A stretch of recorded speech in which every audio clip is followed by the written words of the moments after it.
حضرت عمر بن شعیب اپنے والد سے اور ان کے والد اپنے دادا سے روایت کرتے ہیں، اور وہ فرماتے ہیں کہ میں نے نبی اکرم صلی اللہ علیہ وسلم کو فرماتے ہوئے سنا کہ آپ نے فرمایا کہ جس شخص کے اندر دو خصلتیں، دو عادتیں پائی جائیں، اللہ تعالی فرشتوں کو کہہ کر اس کو اس کے نامہ اعمال میں صابر اور شاکر لکھوا دیتے ہیں کہ یہ بندہ صبر کرنے والا ہے اور شکر کرنے والا ہے۔ اور جس شخص کے اندر وہ دو خصلتیں نہ پائی جائیں، وہ دو عادتیں نہ پائی جائیں، تو اللہ تعالی اس کو صابرین میں سے اور شاکرین میں سے نہیں لکھتے۔ حضرت عمر بن شعیب اپنے والد اور وہ اپنے دادا سے روایت کر رہے ہیں کہ نبی اکرم صلی اللہ علیہ وسلم کو فرماتے ہوئے سنا کہ جس بندے کے اندر دو عادتیں پائی جائیں تو اللہ تعالیٰ اس کو صبر کرنے والا اور شکر کرنے والا لکھ دیتے ہیں، اور جس کے اندر وہ دو عادتیں خصلتیں نہ پائی جائیں تو اللہ تعالیٰ کے ہاں نہ وہ صبر کرنے والا ہے نہ شکر کرنے والا ہے۔ اور آپ صلی اللہ علیہ وسلم نے فرمایا پہلی خصلت یہ ہے کہ بندہ جب دینی معاملات میں کسی دوسرے شخص کو دیکھے تو اپنے سے جو برتر ہے، بلند ہے، اس کو دیکھے، اور دنیا کے معاملات میں جب کسی کو دیکھے تو اپنے سے کم تر کو دیکھے، تو ایسا بندہ فرمایا کہ یہ صبر کرنے والا اور شکر کرنے والا ہے۔ اس کے مد مقابل آپ صلی اللہ علیہ وسلم نے فرمایا کہ ایسا شخص کہ جو دینی معاملات میں اپنے سے کم تر کو دیکھے اور دنیاوی معاملات میں اپنے سے برتر کو دیکھے، جو اوپر ہے اس کو دیکھے، تو فرمایا ایسا بندہ ان دونوں چیزوں سے کیونکہ محروم ہوتا ہے، اس کے پاس وہ چیزیں نہیں ہوتی، اس وجہ سے اس کے اندر رنج اور غم پیدا ہو جائے گا۔ جب رنج اور غم پیدا ہوگا تو شکوہ شکایت ہوگی، تو نہ وہ صبر کرنے والا رہے گا نہ شکر کرنے والا رہے گا۔ یہ ایک نبی پاک صلی اللہ علیہ وسلم نے خاص طور پہ مسلمان کو زندگی گزارنے کا ڈھنگ سکھایا کہ انسان اگر اللہ کے ہاں صبر کرنے والا اور شکر کرنے والا بن کے رہنا چاہتا ہے تو پھر یہ اصول اپنا لے۔ اور صبر کرنے والے کے بارے میں اللہ پاک فرماتے ہیں کہ ان اللہ مع الصابرین، ہم تو صبر کرنے والے کے ساتھ ہیں۔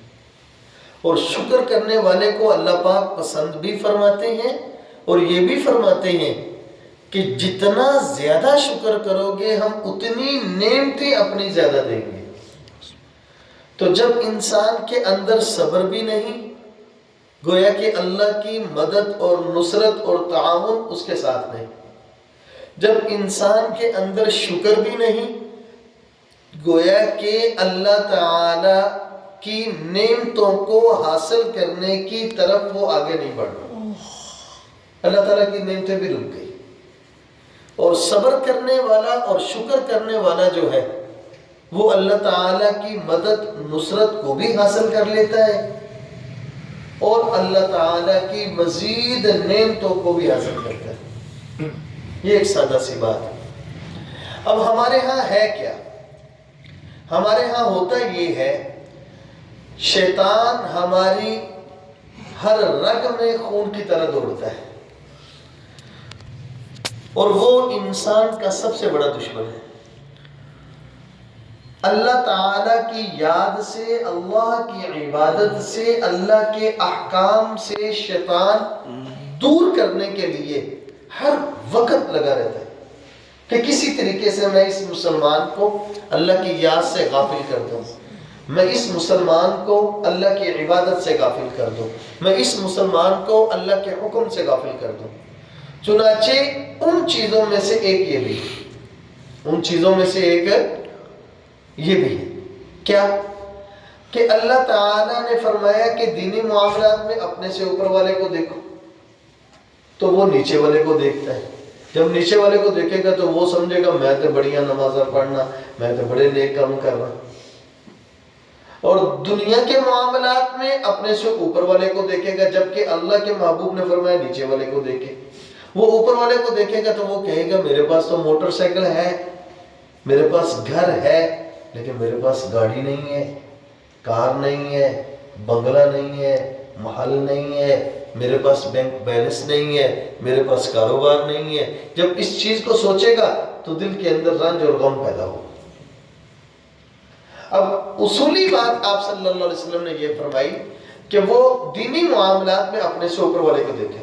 مثال کے طور پہ ایک بندہ 5 وقت کی نماز پڑھتا ہے تو ایسے شخص کے اوپر نظر ڈالے، ایسے شخص کے اوپر کہ جو نماز پڑھنے کے ساتھ ساتھ اشراق کے نفل بھی پڑھتا ہے، چاشت کے نفل بھی پڑھتا ہے، اوابین کے نفل بھی پڑھتا ہے، اور قرآن پاک کی تلاوت بھی خوب کرتا ہے، اور ذکر اذکار بھی کرتا ہے۔ تو جب اس کو دیکھے گا نا تو بندے کے دل میں آئے گا یار مجھے بھی چاہیے کہ میں اشراق کے نفل پڑھوں، چاشت کے نفل پڑھوں، اوابین کے نفل پڑھوں، تہجد کے نفل پڑھوں، میں بھی قرآن پاک کی تلاوت زیادہ سے زیادہ کروں۔ اس کے دل میں یہ بات آئے گی۔ اور دنیا کے معاملات میں جب اپنے سے نیچے والے کو دیکھے گا تو کہے گا کہ یا اللہ تیرا شکر ہے کہ میرے پاس فلاں چیز ہے، اس کے پاس تو وہ بھی نہیں ہے، میرے پاس فلاں ہے، اس کے پاس تو وہ بھی نہیں، میرے پاس کام ہے، اس کے پاس تو کام بھی نہیں ہے۔ آج کل تو یہ بھی بہت معاملہ ہے نا، کاروبار نہیں ہے، وہ کہے گا میں تو چلو کام پہ تو لگا ہوا ہوں، اس کے پاس تو کاروبار بھی نہیں ہے۔ تو دونوں صورتوں میں، پہلی صورت میں کہ جب وہ دینی معاملات میں اپنے سے اوپر والے کو دیکھے، دنیا کے معاملات میں اپنے سے نیچے والے کو دیکھے، تو دل کے اندر شکر اور صبر پیدا ہو۔ اور دوسرے میں کہ جب وہ دینی معاملات میں اپنے سے نیچے والے کو دیکھے گا، دنیا کے معاملات میں اپنے سے اوپر والے کو دیکھے گا، تو اس کے اندر شکوہ شکایت ہی پیدا ہوگا، رنج اور غم پیدا ہوگا۔ اور رنج اور غم کا پیدا ہونا، شکوہ شکایت کا پیدا ہونا، یہ کس کے ساتھ ہے؟ اللہ کے ساتھ۔ پھر اس کا نقصان کیا ہوتا ہے؟ پھر اس کا نقصان یہ ہوتا ہے کہ دل کے اندر حسد پیدا ہو جاتا ہے۔ دل کے اندر اپنے رشتہ داروں کے بارے میں، اپنے بہن بھائیوں کے بارے میں، اپنے محلے داروں کے بارے میں دل کے اندر رنج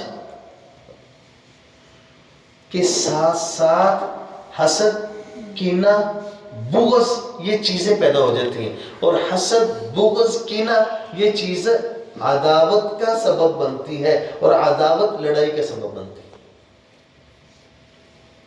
پھر ایک ساتھ ملا ہوا یہ سارے سلسلے چلتے ہیں، اور پھر انسان کے لیے نقصان ہوتا ہے۔ تو اللہ پاک فرماتے ہیں کہ میں نے تمہیں نعمت دی ہے تو شکر کر۔ انسان شکر کرے گا، اللہ پاک نعمتیں اور بڑھا دیں گے۔ تو جب انسان نعمت کے ملنے پہ شکر ادا نہیں کرے گا تو اللہ تعالیٰ نے جو نعمتیں دی ہیں ان کو بھی اللہ پاک چھیننا شروع کر دیں گے۔ پھر کیا رہ جائے گا؟ شیخ سعدی کا واقعہ کئی مرتبہ میں پہلے بھی سنا چکا ہوں کہ ان کی جوتی کسی نے اٹھا لی نا، تو وہ گھر سے نکل نہیں رہے تھے، آخرکار پیٹ کی بھوک نے نا ان کو باہر نکلنے پہ مجبور کر دیا۔ کتنی دیر اندر بیٹھا رہے گا؟ تو باہر نکلے کچھ لینے کے لیے، کھانے کے لیے، کچھ میں لے کے آؤں، تو کہتے اس کی نظر پڑی ایسے شخص پہ جس کے دونوں پاؤں ہی نہیں تھے۔ تو شیخ سعدی کہنے لگا یا اللہ تیرا شکر ہے میرے پاؤں تو موجود ہیں۔ تو اس طرح دنیا کے اندر جب ہم نظر دوڑائیں گے نا تو ہمیں بہت سارے لوگ جو ہے نا دینی معاملات میں اپنے سے اوپر نظر آئیں گے، اور بہت سارے دنیا کے معاملات میں اپنے سے نیچے نظر آئیں گے، بہت سارے آئیں گے۔ لیکن ہم دیکھتے، ہماری ان آنکھوں کو عادت پڑ گئی ہے کسی کا صرف عیب تلاش کرنے کی۔ ہم دیکھتے ہیں ایسی چیز کو کہ اس کے اندر خوبی نہیں دیکھنی، ہم نے عیب دیکھنا ہے، عیب کیا ہے۔ اور یہ بہت بڑا گناہ ہے. کسی کے عیب تلاش کرنا، کسی کے عیبوں کو ٹٹولنا اور عیبوں کے پیچھے لگنا، یہ بہت بڑا گناہ ہے. اس کے ذریعے سے انسان کے اندر ساری نفرتیں پیدا ہوتی ہیں. اللہ تعالی ہمیں عمل کی توفیق عطا فرمائے. باقی